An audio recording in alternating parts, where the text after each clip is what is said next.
it's time to kick it off. Okay, Yeah? go ahead. Okay. I'm ready. Okay, once again, I just want to reiterate gratitude. I think gratitude is the word here, to everybody who's made this event just so inspiring. And as we're sowing seeds here for growth and this flourishing garden, I think. Okay, so next up is Sanja Božinović. I hope I pronounced your name correctly. I did practice. From beautiful Croatia, which is one of the countries on my bucket list, as well as Turkey. Welcome. Yeah, definitely. So just a quick overview. Sanja is an EFL teacher. She's a teacher trainer, a curriculum developer, a materials writer, a Microsoft certified educator, and like all of us here, a lifelong learner. Sanja works in a primary school. I won't try to say the name. I will later. Okay, in Croatia. Where she lives with her family, and in her free time, she volunteers in the coordination team of the TESOL EVO and co-coordinates the mindfulness awareness practice course within the project. And her areas of interest include inclusive education, mindfulness, and learning technologies. So Sanja, handing it over to you, and looking forward to all of your experience and your sharing. So thank you. Thank you, Anna. Thank you, all of you, for joining us today. Thank you for the invitation. I feel so honored and so humbled after having heard what you guys have been doing in your project, and I would like to show you what I'm up to, so maybe in the future we can join forces. Let me share my screen because I have a presentation and I hope I can use it. Let me see if you can see it. Just a second. Really? I would like, yes, that's it. I can see it. Can you? Yes. You might want to put it in presentation mode, but yeah. I think I have, but maybe it takes a second or two to show. If you don't see it as a full screen, let me know. I'll try again. Okay. Not yet, Sanja. Not yet. Okay, I'll stop sharing and start sharing again, and hopefully this time I'll do it.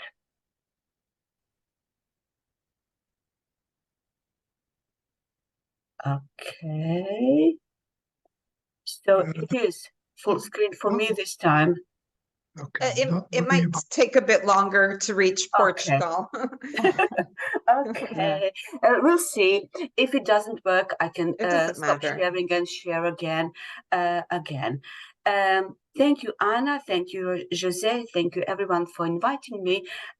As you probably have read in the program, I'm an EFL teacher.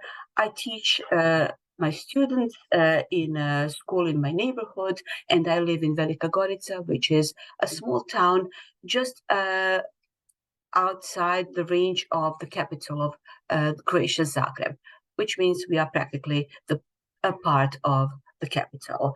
And this is what I prepared for you. Please bear with me. This is a presentation that I originally prepared for my teachers, for my colleagues in Croatia, and listening to the panel before me, I know now that you know a lot more about mindfulness. So if there are some parts that you have known for ages, please bear with me. I've left the slides in the presentation because that's my passion. I always try to explain to my colleagues why we need mindfulness in our English lessons, why we need mindfulness in our schools. That's why there are some really basic slides. And the first one being, where did you learn about mindfulness? Obviously, you all know a lot, maybe a lot more than me, than I know about mindfulness, and you all have experience practicing mindfulness, and maybe I could learn from you. But if you find a question, please write it in the chat, and Anna, please interrupt me and let me know there is a question. I'm so sorry. I don't think we can only see your first slide. I don't know if you've moved on to another one. Yes, I have. I'm sharing and I'm moving slides. I think we're kind of frozen on the first thing that you shared. Okay. I don't know if you want to try it. Yeah. Yes, I'm try again. And I guess this is it. And I'm sharing again. And this is. No, for some reason it won't go into full screen. Do you see different slides? No. No. Do you want to try the book feature next to presentation and see if that's better at the bottom? Okay. Let me, maybe if I could, let me see, when I share, what do you want me to do? At the bottom, there's a little icon, like a book next to presentation. You may want to try that and see. On the right. Yeah, you right at the bottom. It's like a little book next to presentation where you click on presentation. There's a book next to it. And if you open that, if you do that before you share, it might help. So if my presentation is not, in a full screen, maybe you can see it. Is that what you're saying? No, at the bottom, you know, when you click on presentation, so maybe let's try to do it on the right. There's a little book. Can you see a little book next to? Can you click on that? The problem is, can I please send you my presentation in the chat so that you can share it? Because it looks like I have a problem that the presentation is frozen on my computer. Oh, I see. All right, if you share it. I owe you an apology. Don't worry. I told you yesterday there is a problem with this laptop, and I told you that I will solve the problem because I will have this presentation from my home, but there is a new situation now. I have a problem with the heating where I live, and I'm waiting for a person to come and fix the heating, and it's minus something.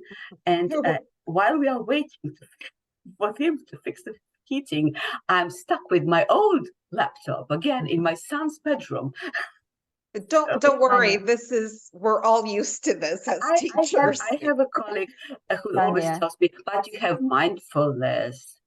Sanja, could you send the PowerPoint to José, and maybe no? I will try. But unfortunately, it looks like that everything on my laptop is frozen. So if you could bear with me for a few minutes. We'll do some breathing, Sanja, while you. I could switch computers because later. Okay, recording in progress. Let me, okay, that's it. So I already explained, I didn't quite know that you're so experienced, that you're so expert, all of you in the area. So this is what I prepared for the beginning of my presentation. And let's see, okay. What I prepared for you. So in this presentation, I'm going to define mindfulness as I see it, which is in a secular way, because in Croatia, mindfulness is not so widespread. Not many teachers practice, and not many teachers use in their English classes or any. classes when it comes to that.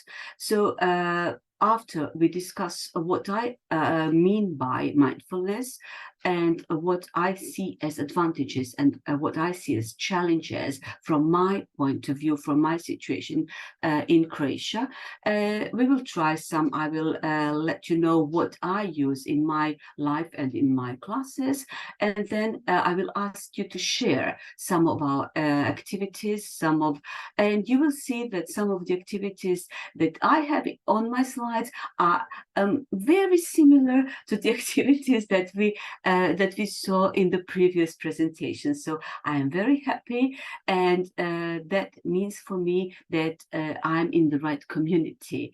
So maybe we could name this birds of a feather. We all think very similarly or the same, and we'll finally reflect on the process towards the end of my presentation. What sparked my interest in mindfulness was these statements. When you realize that life goes on, and we as our private selves, and we as teachers, we go on, not only in our private lives, but also as teachers. We have some lessons we plan for our students, and we go on, and we sometimes do not notice what is going on in the classroom. Some things that are really important, even more important than what we are going to teach them in terms of English as a foreign language, go on, and we do not notice them. Plus, we are multitasking all the time, and we want to squeeze more and more into each of our days of our life. And then what? We have to stop and think. And I started following John Kabat-Zinn, and this is what resonated with me. It's now. And we have to stop and think and live in now and here.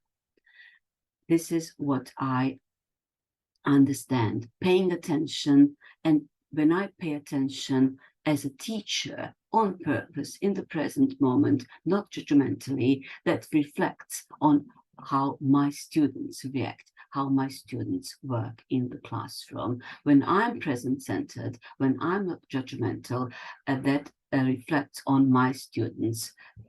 When I focus on my breath, when I focus on what is going on in the classroom, that is seen easily in my lessons and in the progress my students make. That is what drives me in this. Being alive and knowing it, I'm sure you have already, all of you, come across this let's say, definition of what mindfulness is. When we are able to be fully present with all our experiences, when we accept all our experiences, those pleasant and those unpleasant ones, when we are aware of our habits, and when we are aware of what we need to change, and what happens in the present, when we are aware of our helpful and unhelpful reactions, we can make more skillful choices.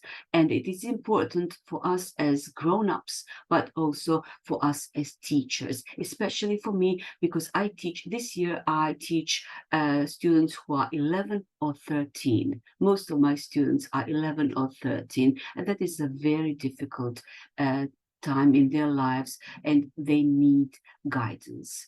I think mindfulness helps them, will help them more or the same as my lessons in English, because they get English from everywhere, not only from me. But some days, there are days when I fear that they get the guidance in mindfulness only from me. So we can discuss what comes first. Be kind to your mind is what somehow I loved when I heard the previous presentation about compassion and self-compassion. That's what I say to myself most of the days when days are hard as a teacher, and there's a lot to do. We have to think about ourselves first, and then about our students, and that comes somehow all together if you practice mindfulness and if you teach mindfulness to your students. Pause and reset is so far the most important message for my students, because they're so young and this is the first year I teach them. And that somehow is a follow-up of the session of the presentation that we already heard before in today's mindful day, when the colleague said, first think about sensations, then emotions last. This is how I first got an idea to include mindfulness activities into my lessons. A colleague in her presentation, in her talk to teachers, said, do you remember when you travel by plane, and at the start of the travel there is a flight attendant and the instructions, if there is a trouble, the first person you need to help is yourself, even if you are with somebody you love much more than you love yourself, with your child or your loved one.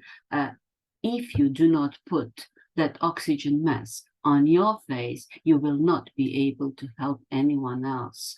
That's what I remembered, and that's what I tried to put into practice. So we as teachers, if we do not put that oxygen mask, if we do not care about our lives, our mental health, we will not be able to help our students. That's the first thing in my practice. Then I started looking into all the ways I can apply mindfulness in my life as a person, private person, and as a teacher. And I think that as teachers, we need first we first need mindfulness as self-care. Then we need to think about some mindful pedagogical practices and to acquire some skills to implement them. In my teaching and in my life, I understand that they are formal and informal, and they're equally important in my life and in my teaching. Formal practices are really important. You set aside some time every day for your formal practice. You engage in mindfulness meditation, but also you weave mindfulness into all your routines. And those routines are routines when you go to school, routines when you are at school, and routines when you are at home, your everyday activities. Like, for example, mindful drawing, and that is a routine, that is a practice for me, but that can be also a very useful practice for my students. All of these, like mindful washing hands, can be a very good practice for my students too, because sometimes I notice that they are young and they're full of energy, but also they are acting like on co-pilot. They are not thinking about what they're doing, and teaching them to be mindful in their everyday activities, teaching them to be mindful when they are washing hands, teaching them to be mindful when they are eating. I watch them eating, and I think as teachers, we need to help them to be more mindful when they're eating, to notice what they are eating, to notice the moment, to be in the present. And all the other activities, walking. When I first started practicing mindful walking to my school, which is some 5-10 minutes away from where I live, my neighborhood started to look completely different. Sounds, all of the colors, everything around me and breathing through it to my school. Mindful walking to my school is my favorite activity in the morning. And I try to explain it to my students.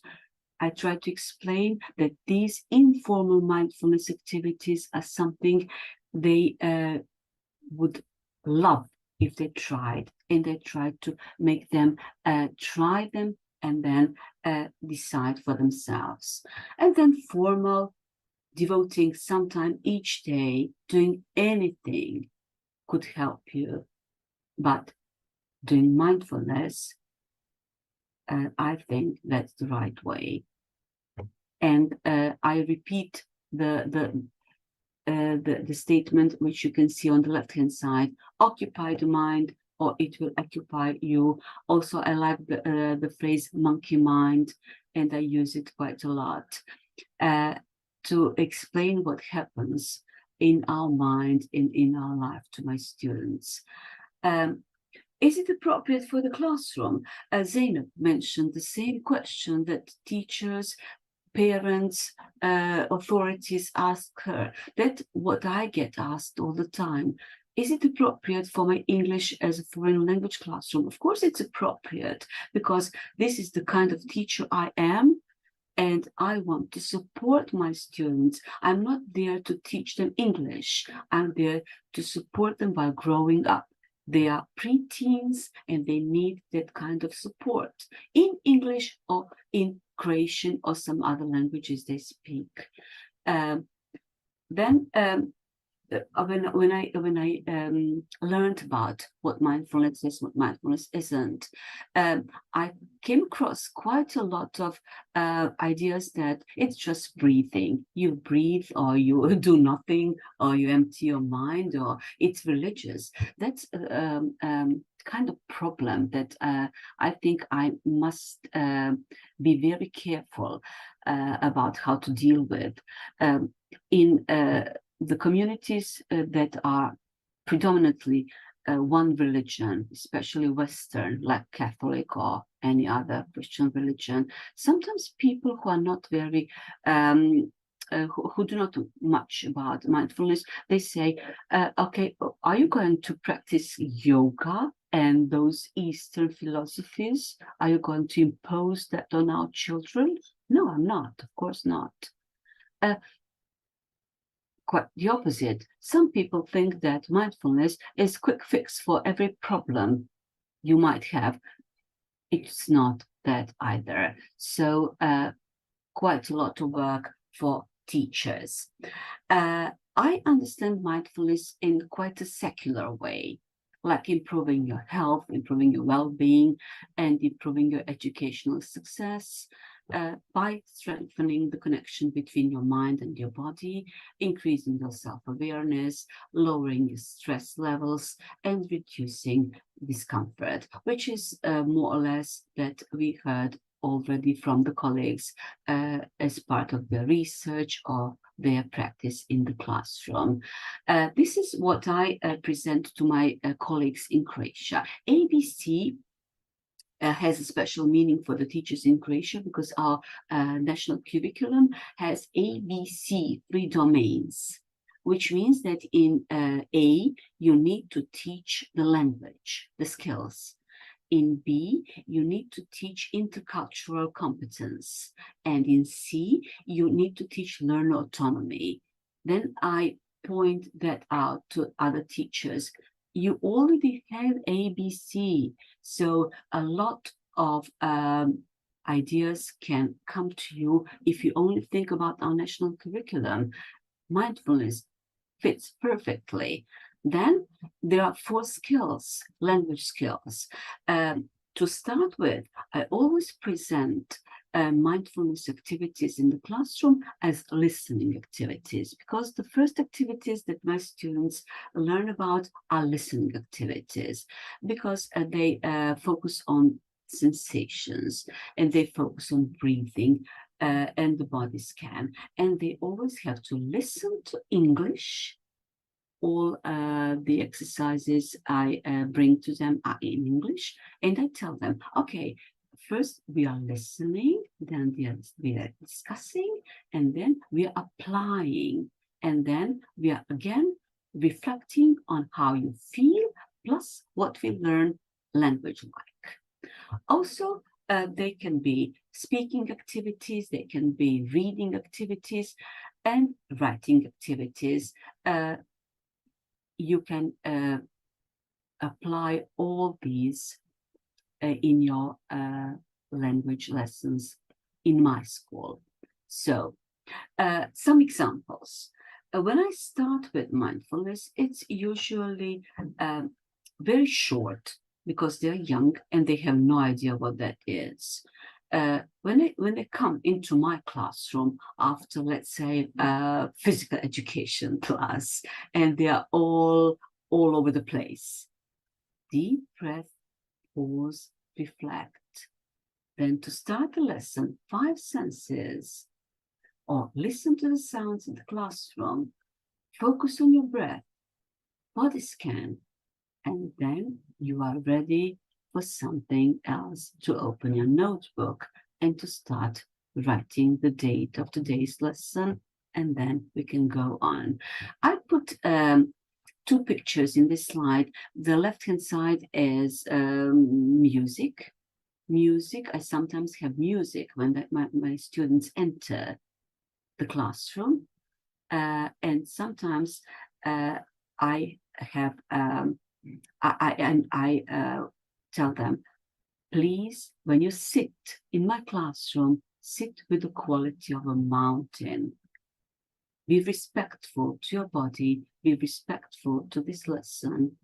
And they all know, even if they're not very keen on mindfulness, some of them, they know what it means to sit with the quality of a mountain, to keep their back straight, to notice how they breathe, to keep both of their feet on the ground, etc. So if nothing else comes good out of these lessons, they will remember to sit properly in the classroom, and they will remember to breathe properly, to pay attention to their breathing. Then in my English classes, in my English lessons, I teach quite a lot of vocabulary. I don't know how many of you teach 11-year-olds or 13-year-olds, but at the age of 11, you still teach body parts. Body scan is a perfect opportunity to introduce body parts and then have a body scan exercise and repeat it in various in variations throughout let's say a few weeks. Then name emotions, name objects around you.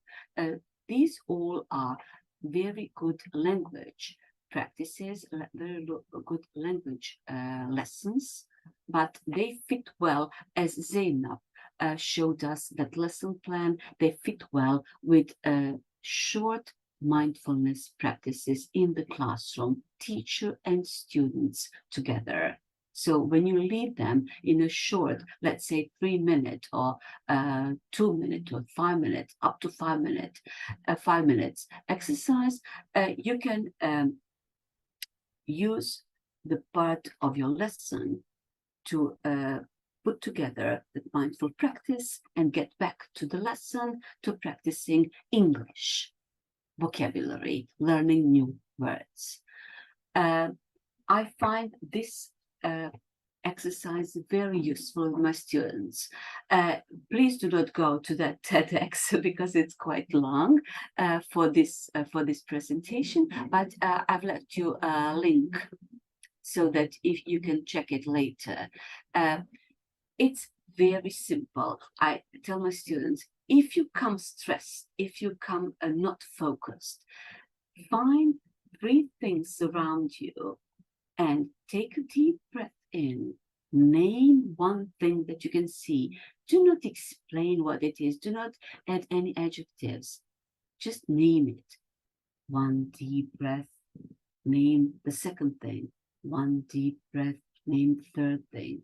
And you'll see you'll feel much calmer. I love this TEDx talk, and I sometimes let them see it if they are older, not the 11-year-olds, but older students. When I have older students, sometimes this year I only have 13-year-olds, but next year I'll have older, so they will watch that TEDx, which is quite useful because it shows you how you can calm yourself down in 30 seconds.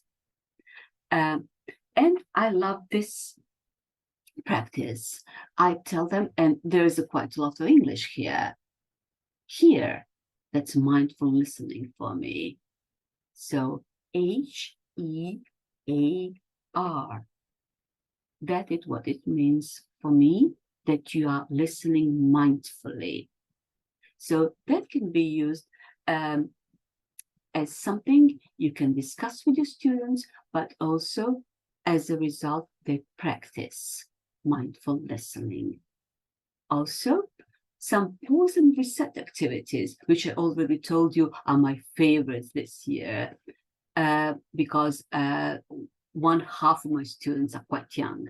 So breathing, snake breathing, bunny breathing, they still enjoy it. They consider it a kind of fun, but also are very serious about it. They understand. I explain it's really important for them, and it is somehow with practice they learn to use it even without me. Then sit and draw, or sit and write, or say 5 things. These are really useful activities that my students like, and I think are useful for them. And if I incorporate them into my 45-minute lesson, I think it's a success. Some pause and reset activities, again, stop, observation time, and mindfulness safari. This mindfulness safari is really useful if you have online classes, which we used to have. Then students are at home. I'm at home as well, or maybe at school with my computer. And I do not have any, I do not know what they do really. I don't know or how they feel really. I can see only their faces, and mindfulness safari helps quite a lot, I'd say. This is an example of an activity. If you're interested, you can scan the code. Please do not go and follow that code now, because I'll skip it. I can see that I've used quite a lot of time now. So it's something to share. A kind of activity that you can use with your students. Just ask them to use their mobile phones to scan the code, and they can hear the guide. I read quite a lot about how other teachers apply mindfulness and how other teachers think about what other teachers think about mindfulness. And this is what I wanted to share with my colleagues. How can we move towards being more mindful? Because I read the article and I agreed. So I put it in my presentation for you so that you can read and say if you agree, disagree. If there are any questions, any reactions in the chat, Anna, please let me know.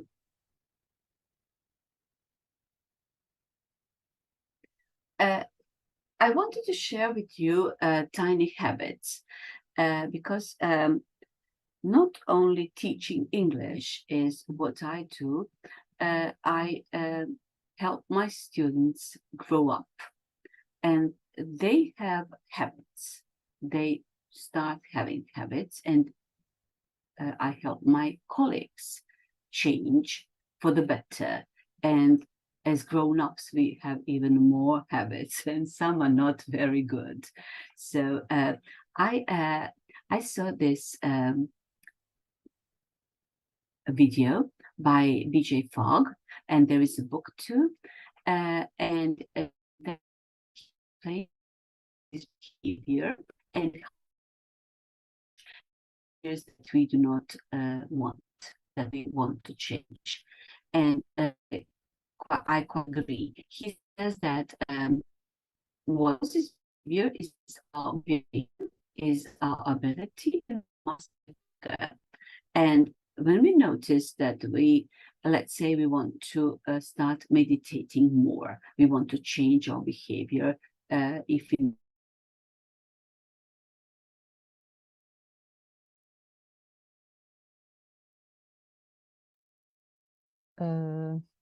Anna, yeah, I think yeah, it started to break a bit, the sound. yes, maybe our internet connection is not very stable.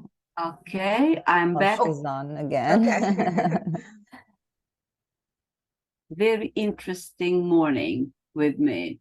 It's all okay, Sanja. We just keep telling ourselves it's all okay. Yes.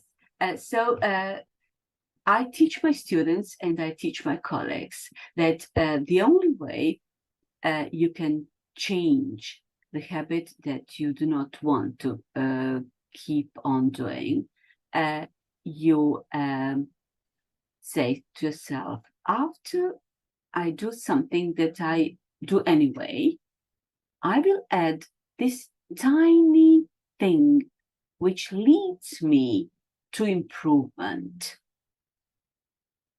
And then you will keep doing that. So if you, instead of making a complete change, if you decide to make a tiny habit, to make a tiny change, you are more likely to succeed. That is what I'm doing with my students. I have started introducing 5-minute mindfulness practices, plus a part of the lesson, not every time, which is connected to that practice, and tiny habits introduce mindfulness into my classroom. So they already know that there will be some element of mindfulness, there will be some practice, and there will be some ideas. And they already asked me about those practices, about the ideas, about that in their life. So I believe that tiny habits lead to excellence. That's why I wanted to share that with you.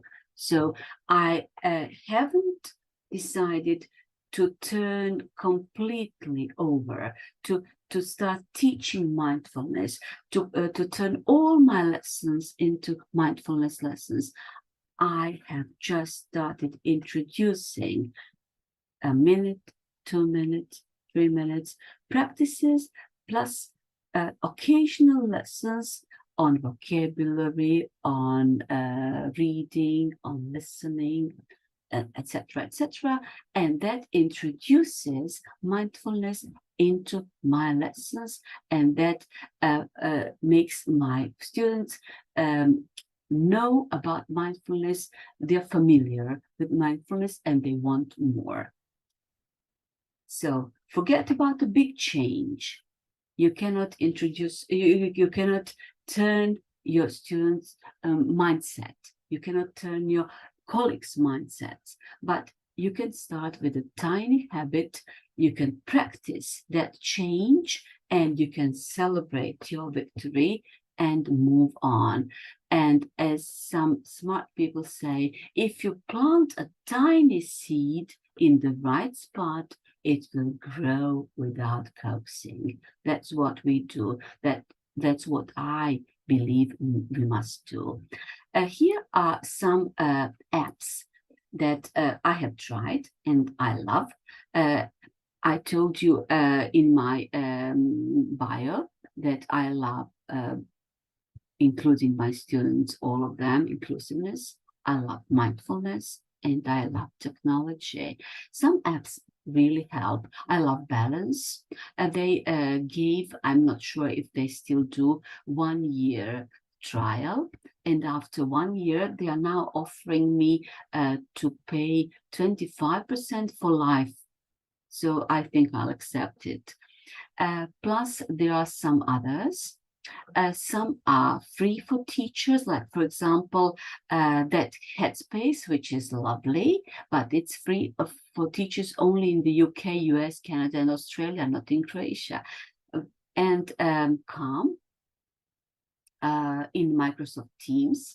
I don't know about your schools. My school has Microsoft Teams as our online component, which is lovely. I have come there, and they have really nice activities for young students.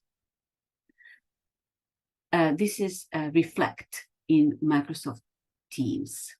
In every team, my students are in classes, they have teams, and in the team, I have those brain breaks, the whole library of them, and stretching, and there are emotion board, and the whole toolkit that I can take from the teams.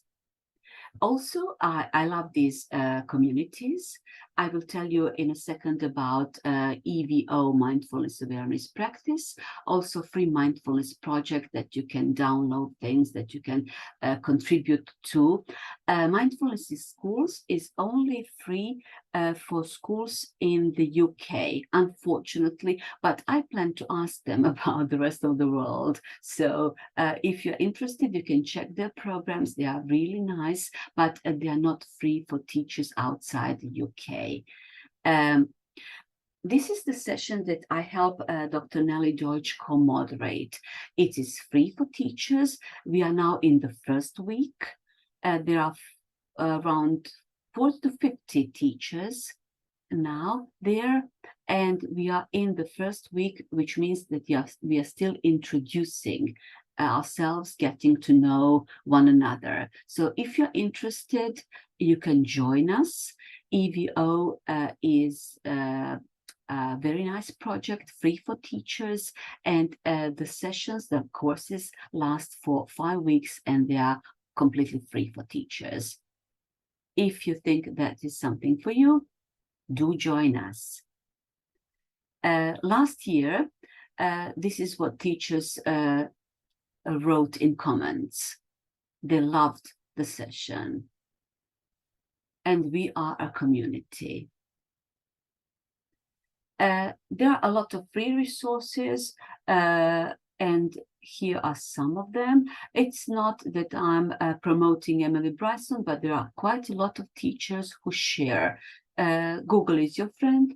You will find a lot of teachers, even if you're not a member of communities. But if you are in one of the communities, people share a lot of audio materials, a lot of drawing materials, and other activities that you can use with your students. Now I would like to hear from you if you use mindfulness in your lessons, and if you think that you have heard something that you use exactly the same, or something that I mentioned that you use in a different way, so that maybe we can compare how we use the same materials, or we use the same ideas in the classroom. So Anna, if there is anything in the chat, please let me know. I'm keeping an eye on the chat. People are probably still gathering their thoughts, but Okay. I was just going to say that, I mean, I'm a big fan of using the 5 senses. I think it's such a nice framework for students. It kind of guides them, but it does make them stop, or even us. It makes us stop and notice things that otherwise we wouldn't notice. And how often, like, do we use smell? You know, do we actually notice smell, or the tiniest sounds? There's another thing that I forgot to mention. My school works in 2 shifts. it's a very big school. We don't have space. So sometimes we have classes in the afternoon, and that's when the students are really tired and not focused. And I love visualizations then. When they're really tired, they visualize they are like a melting snowman, or a fluffy, they are lying on a fluffy cloud. They love that because they are not focused, they are tired, they cannot work more on the grammar or vocabulary or lessons in English. And then after just a few minutes of mindful activity, they are ready to give a bit more. Yeah. It's also it's not a waste of time. It's an investment, isn't it? Because unless they're open to learning, so there are two ways then. The teacher can go on and be angry that the students are not learning, or turn around, see what's going on in the classroom, and then adapt. That's what I'm trying to say. Look at your students, try to adapt, try to help them learn and not teach, regardless of no one's learning, or all of them are learning. So it's important to read the room, isn't it? Yes. And interpret what's happening in the room, and perhaps not so focused on the lesson plan and checking those boxes. Right. And you accomplish more than if by just sticking to your lesson plan. That's my experience talking. 33 years in the classroom. Absolutely. Okay. We've come to the end. I wanted you to just stop and think. And if you would like, you can share in the chat, but no need if you just want to stop and think about the ideas, next steps. If you have a question, please ask the question. If I can answer, I'll be happy to do so. And I'll share, if you want, this presentation with you. I will invite you again to EVO Mindfulness Awareness Practice. That's a course in Moodle, 5 weeks. Now we are in the first week. And I will remind you, small steps. Smaller are much better than those big steps, because big steps sometimes do not get us anywhere. And they're quite overwhelming. Yes. Tiny steps, actually, they're more manageable. And I think it's for teachers, students, for everyone involved. Yes. And if you could you please complete this really short evaluation form for me? That would mean a lot to me. Mindful EFL 4, if you're using the link, or you can scan the code. And if you have a question about anything I said or any link I shared, please ask in the chat. If I can answer, I'll be happy, and I'll share my email address. So if you have any question that you think about later on, please contact me. If I can help, it will be a pleasure and honor.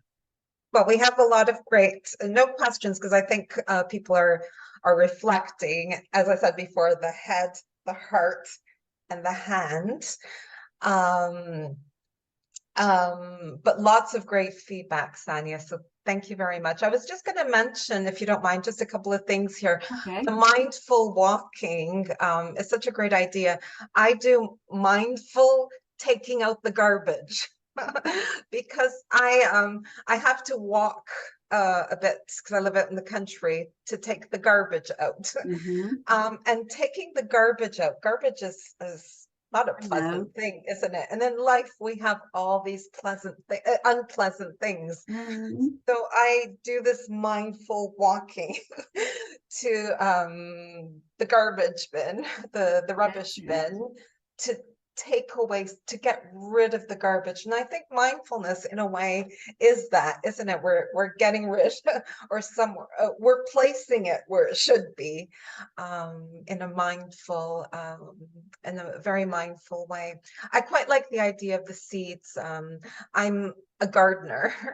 And it takes time to get that beautiful garden. It takes work. But without a gardener, and this is a common thing that's come up here about the teacher, we are the gardeners, aren't we? We are. We are. But a gardener, you know, we take care of our garden, the weeding, the pruning, the grafting, all of that. But a gardener also needs to equip themselves with the right tools. I was just thinking, like gloves. I have to buy gloves because I'll be pruning the roses. I have to have the right equipment, tools, and all of this I'll be using in my garden as I do the work, the gardening. But then there's that satisfaction, isn't there, of just our flowers. That's my basic idea. Yeah, we are that gardener, and if we do not have the equipment, and if we do not think we need it, if we do not know, if we are not well aware that we need it, we cannot work in the garden. And we must work, and we must work a long time, for a long time. And during that long time, we must make those tiny steps and make tiny changes. And that will lead us to the success of our students and our own satisfaction and success. Yeah, and I think a common thread throughout this morning has been the teacher. We have to look out for ourselves. And it's very hard to incorporate mindfulness if we don't take care. It's a self-compassion. Self-compassion. It's so much easier, compassion towards others, but it's that self-compassion, is that being open to compassion from others. So you brought this up and others about us as teachers, we really have to look inwards, tiny steps with mindfulness practices ourselves, and then bring it in as gardeners, as we look after our garden. Sanja, I think I just want to say thank you so much for planting these seeds, and for inspiring us and showing us how easy it is to incorporate step by step, tiny steps, these activities in the classroom. Thank you so much. Very much. It was such a pleasure. Today's event is so good. So many brilliant ideas, so many brilliant speakers. I'm honored and humbled to be invited to be part of this. Please, I